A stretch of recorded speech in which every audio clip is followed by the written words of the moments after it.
Hello guys! So nagutom po ang mga person kaya lumabas po muna kami para maghanap po ng mapagfo-food tripan. So along Metro Bayan nakita po namin itong food cart po ni ate. Madami po siyang tindang street food pero ang binili lamang po namin ay ang proben. So kumuha na po ako ng 2 stick saka pinainit po namin siya para mas masarap po kasi pag bagong luto. So ayan po, excited na po kaming kumain. Tikiman time! So ayan po, habang minumukbang po namin yung proben, nagluto naman po si ate ng calamares kaya napabili po kami ulit.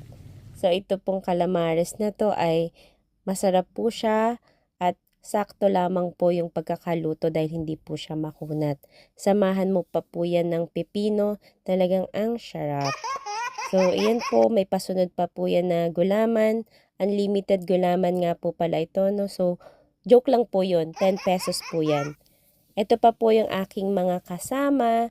So, ang trip naman po nila ay ang burger. So, team burger po sila. At ito po ang pinakahuli. Bumili na rin po kami ng buko para kompleto na po ang aming food trip. So, thank you guys for watching. Bye!